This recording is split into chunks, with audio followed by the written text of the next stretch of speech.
Halo, perkenalkan nama saya Novika Belasmani.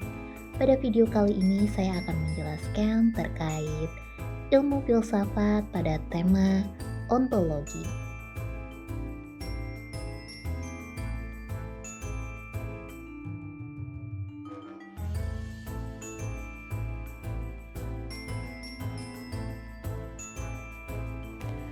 Filsafat berasal dari bahasa Yunani, philosophia, yang terdiri dari dua kata, yaitu philo dan sophia, yang berarti cinta terhadap kebijaksanaan, dan mencakup pencarian jawaban atas pertanyaan-pertanyaan fundamental seperti apa itu kebenaran dan apa tujuan hidup.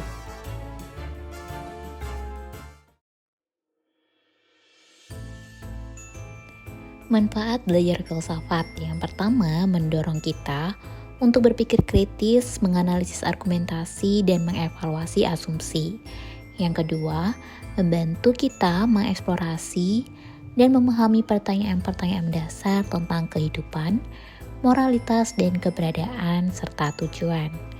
Yang ketiga, meningkatkan kemampuan kita untuk berkomunikasi dengan baik, mendengarkan argumen orang lain, dan menyampaikan pemikiran kita secara jelas.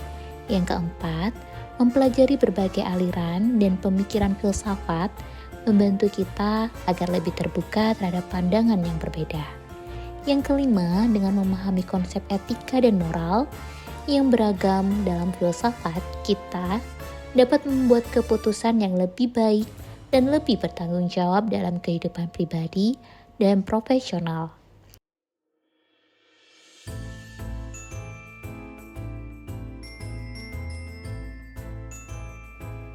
Filsafat ilmu memiliki tiga objek kajian utama. Yang pertama adalah ontologi, yang membahas tentang hakikat keberadaan. Yang kedua adalah epistemologi, yang membahas tentang asal, sifat, dan batasan pengetahuan. Dan yang ketiga adalah aksiologi, yang membahas tentang nilai dan penerapan moral pengetahuan.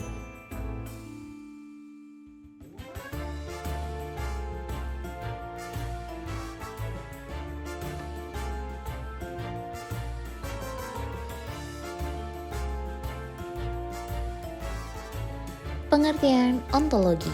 Secara bahasa, ontologi berasal dari bahasa Yunani, yang asal katanya adalah ontos dan logos. Ontos adalah yang ada, sedangkan logos adalah ilmu. Sederhananya, ontologi merupakan ilmu yang berbicara tentang yang ada. Secara istilah, ontologi adalah cabang ilmu dari ilmu filsafat yang berhubungan dengan hakikat hidup tentang suatu keberadaan yang meliputi keberadaan segala sesuatu yang ada dan yang mungkin ada.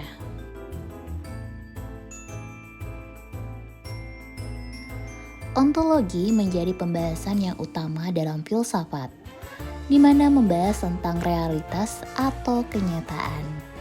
Pada dasarnya, ontologi berbicara asas-asas rasional dari yang ada atau disebut suatu kajian mengenai teori tentang ada.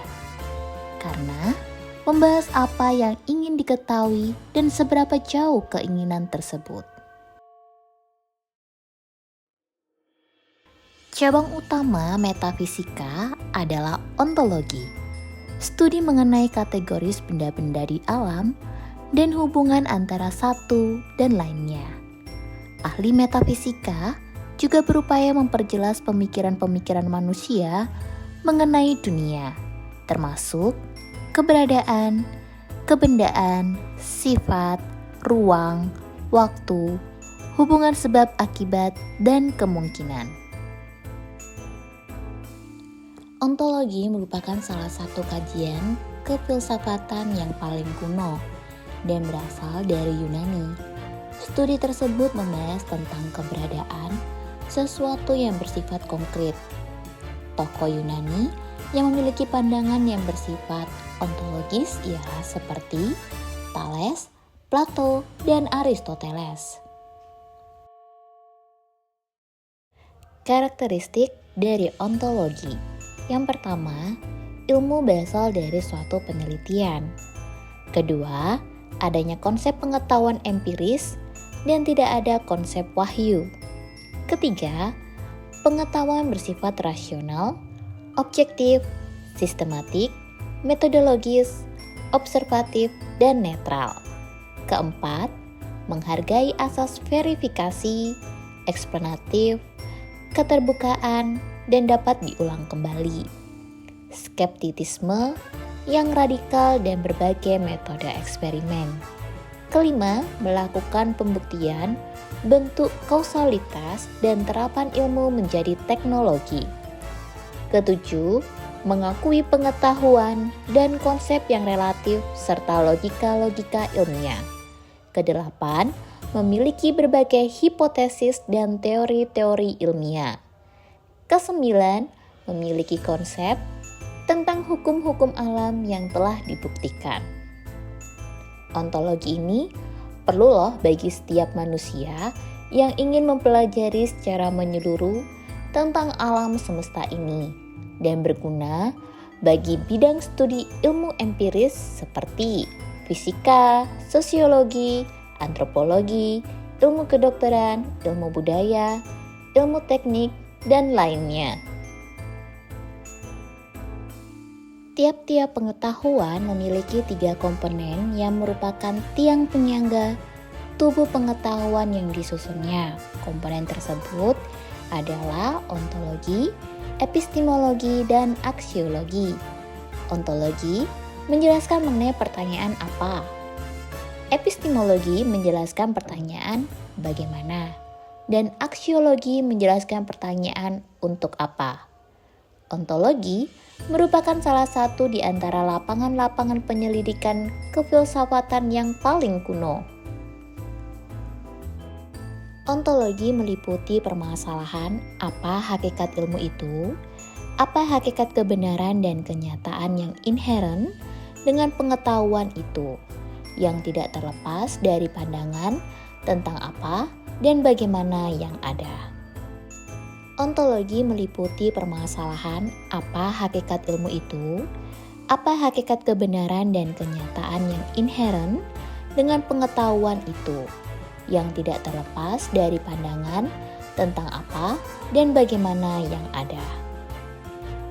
Paham idealisme atau spiritualisme, materialisme, dualisme, pluralisme, dan seterusnya merupakan paham ontologis yang menentukan pendapat dan bahkan keyakinan kita masing-masing tentang apa dan bagaimana kebenaran dan kenyataan yang hendak dicapai oleh ilmu itu. Plato adalah tokoh filosof yang bisa dikelompokkan dalam aliran ontologi karena ia menyatakan bahwa alam ide merupakan kenyataan yang sebenarnya. Aliran-aliran ontologi. Yang pertama adalah aliran dualisme. Aliran ini menggabungkan antara idealisme dan materialisme dengan mengatakan bahwa alam wujud ini terdiri dari 2 hakikat sebagai sumber, yaitu hakikat materi dan hakikat rohani. Descartes bisa digolongkan dalam aliran ini. Yang kedua adalah aliran pluralisme. Menurut aliran ini, manusia adalah makhluk yang tidak hanya terdiri dari jasmani dan rohani, tetapi juga tersusun dari api, tanah, dan udara yang merupakan unsur-unsur substansial dari segala wujud. Yang ketiga adalah aliran agnostisisme. Aliran ini mengingkari kesanggupan manusia untuk mengetahui hakikat materi maupun hakikat rohani. Mereka juga menolak suatu kenyataan yang mutlak yang bersifat transenden. Kenapa sih kita perlu belajar ontologi dalam konteks penelitian disertasi? Mari kita bahas. Yang pertama, ontologi memberikan landasan teoritis yang kuat untuk memahami fenomena yang diteliti. Dengan memahami kategori dan jenis entitas yang ada, peneliti dapat merumuskan pertanyaan penelitian yang lebih jelas dan relevan.